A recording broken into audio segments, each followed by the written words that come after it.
बिस्मिल्लाहिर्रहमानिर्रहीम। अस्सलाम वालेकुम व्यूअर्स, उम्मीद है कि आप सब खैरियत से होंगे। मैं आपके लिए हाज़िर हुई हूँ एक न्यू वीडियो के साथ, जिसमें मैं आपके साथ शेयर करूँगी 2 से 3 साल की बच्ची का बेल बॉटम ट्राउज़र, वो भी कटिंग एंड स्टिचिंग के साथ। तो स्टार्ट करते हैं अपनी वीडियो को। तो यहाँ पे हमने सबसे पहले फैब्रिक लिया है, जिसकी फ्रंट और बैक को हमने सेपरेट कर लेना है। और सबसे पहले हम फ्रंट साइड की मार्किंग करेंगे, देन उसके बाद हम उसकी बैक साइड की कटिंग करेंगे। तो यहाँ पे हमने सबसे पहले इसकी जो ट्राउज़र की फ्रंट साइड है उसे ले लेना है और उसे इस तरह से फोल्ड करके रखना है। उसके बाद हम इसकी मार्किंग करेंगे। तो ऊपर से हमने तकरीबन 2 इंच इसके नेफे के लिए छोड़ा है और 2 इंच नीचे से हमने इसके पांचे के लिए छोड़ना है। तो यहाँ पे दोनों साइड की इस तरह से हमने 2-2 इंच की मार्किंग कर लेनी है। उसके बाद हम इसके आसन का निशान लगाएंगे। तो आसन का हमने जो तैयार करना है आसन, वो तकरीबन 10 इंच करना है। तो इस हिसाब से हम फ्रंट से आसन का 8 इंच पे हम निशान लगाएंगे, क्योंकि 2 इंच हम जब बैक की कटिंग करेंगे तो 2 इंच आसन बढ़ा के रखेंगे। तो यहाँ पे हमने 8 इंच पे इस तरह से मार्किंग कर लेनी है। उसके बाद आसन का भी 2 इंच पे इस तरह से निशान लगा लेना है चौड़ाई में। और चौड़ाई में इसका निशान लगाने के बाद जो आसन की लंबाई है उसकी भी इस तरह से लाइन सी ड्रॉ कर लेनी है। और उसके बाद जो इसका कॉर्नर है वहाँ से इस तरह से हमने कर्व शेप दे देनी है। और जो हमने ट्राउज़र की टोटल लंबाई रखी है वो तकरीबन हमने 24 साढ़े 24 इंच रखी है। आप अपने हिसाब से रख सकते हैं।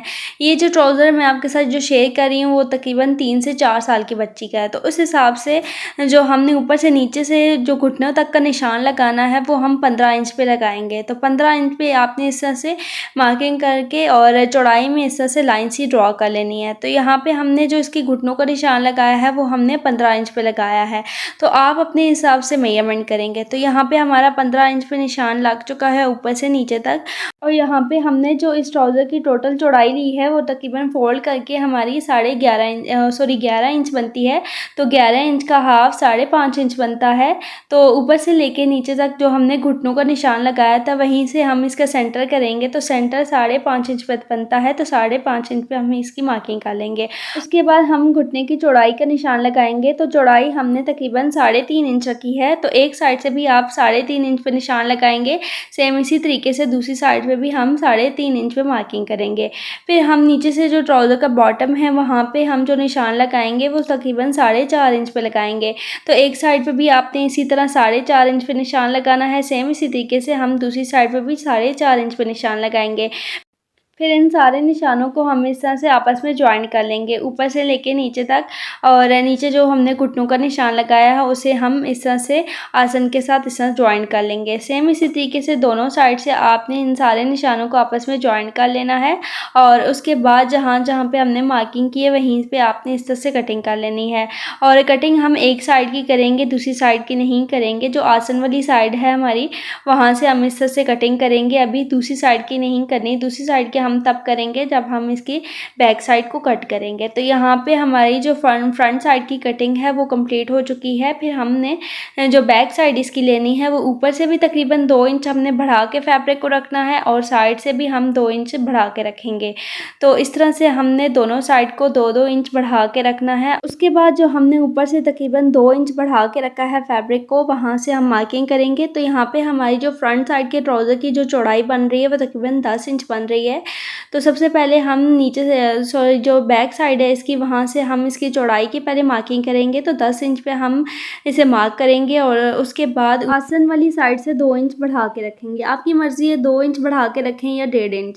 तो यहाँ पे हमने 2 इंच बढ़ा के रखा है। और उसके बाद आपने इंचेस टेप की मदद से इस तरह से तिरछी लाइन ड्रॉ करनी है। और फिर सेम इसी तरीके से बैक साइड की भी मार्किंग करनी, जिस तरह से फ्रंट साइड के आसन की मार्किंग की थी। तो यहाँ पे ये थोड़ा सा डिफरेंस होता है फ्रंट और बैक में, कि फ्रंट जो साइड होती है वो थोड़ी कम होती है और जो इसकी बैक साइड होती है उसे हम इस तरह से साइड से 2 इंच बढ़ा के रखते हैं और ऊपर से भी 1.5-2 इंच बढ़ा के रखते हैं। तो यहाँ पे हमने आसन की मार्किंग कर ली है। तो सेम इसी तरीके से हम इसे कट करेंगे जिस तरह से हमारी फ्रंट साइड कट हुई हुई है। तो जहाँ जहाँ पे हमने इस तरह से कटिंग की हुई है वहीं से आपने इसके बैक साइड की भी कटिंग करनी है। तो यहाँ पे जब आसन आप कट करेंगे तो जो हमने मार्किंग की हुई है वहीं से आप इसे कट करेंगे। और बेल बॉटम ट्राउज़र की कटिंग और स्टिचिंग बहुत ही ज़्यादा आसान है। एक दफ़ा समझ में आ जाए तो आपके लिए इसकी कटिंग करना या स्टिचिंग करना कोई मुश्किल काम नहीं है। सिर्फ़ इसकी कटिंग को समझना एक ट्रिक है और इसकी कटिंग समझ में आ जाए तो इसकी स्टिचिंग आम जो शलवार है उससे भी बहुत ज़्यादा आसान है। तो इस तरह से हमने जहाँ से मार्किंग की है वहीं से आपने इस तरह से ऊपर से कट कर लेना है और फिर आपने फ्रंट साइड को इस तरह से पीछे की तरफ करना है और पीछे की तरफ करके जो हमने फ्रंट साइड की दूसरी साइड की मार्किंग की है वहीं से आपने इसे इस तरह से कट कर लेना है। तो ये बहुत ही आसान सी कटिंग थी बेल बॉटम ट्राउज़र की और आप भी लाजमी ट्राई करिएगा। कोई मुश्किल काम नहीं है ट्राउज़र को कट करना और उसके बाद हमने इस तरह से चारों साइड्स को अलग कर लेना है। तो यहाँ पे ट्राउज़र की कटिंग कंप्लीट हो चुकी है। आप देख सकते हैं कि किस तरह से इसकी कटिंग आई है। उसके बाद हम इसकी स्टिचिंग करेंगे। तो स्टिचिंग के लिए सबसे पहले हम इसके आसन को सिलाई करेंगे। तो सबसे पहले फ्रंट साइड के आसन को दोनों को आपस में मिला के इस तरह से सिलाई लगा लेनी है और सेम इसी तरीके से बैक साइड के भी दोनों पल्लों को मिला के इस तरह से सिलाई कर लेना है और दोनों साइड के आसन को सिलाई करने के बाद फिर आपने इसे खोल लेना है और सबसे पहले जो ट्राउज़र की बैक साइड है उसे नीचे की तरफ इस तरह से सीधा करके रखना है। दैन उसके बाद जो इसकी फ्रंट साइड है उसे आपने उल्टा करके रखना है और उसके बाद जो इसकी साइड्स हैं उन्हें हम सिलाई करेंगे। तो इसकी साइड्स को सिलाई करने के लिए तकरीबन 1 पाँव का गैप देके आपने इस तरह से इसे सिलाई करना है। आप चाहें तो ½ इंच का भी गैप दे सकते हैं लेकिन यहाँ पे हमने 1 पाँव का गैप देके इसकी साइड्स को सिलाई कर लेना है। तो यहाँ पे हमने जो ट्राउज़र की फ्रंट और बैक साइड है उन्हें आपस में इस तरह से जोड़ लिया है। उसके बाद ऊपर का जो इसका नेफ़ा है उसे हम सिलाई करेंगे। तो ½ इंच आपने अंदर की तरफ फ़ोल्ड करना है और 1.5 इंच आपने इसे डबल फ़ोल्ड इस तरह से करके सिलाई लगानी है और जब आप सिलाई लगाएंगे तो इसके किनारे किनारे पे सिलाई लगाएंगे। तो यहाँ पे हमारा जो नेफ़ा है वो रेडी हो चुका है। उसके बाद आप अपने हिसाब से इसके अंदर इलास्टिक डालेंगे।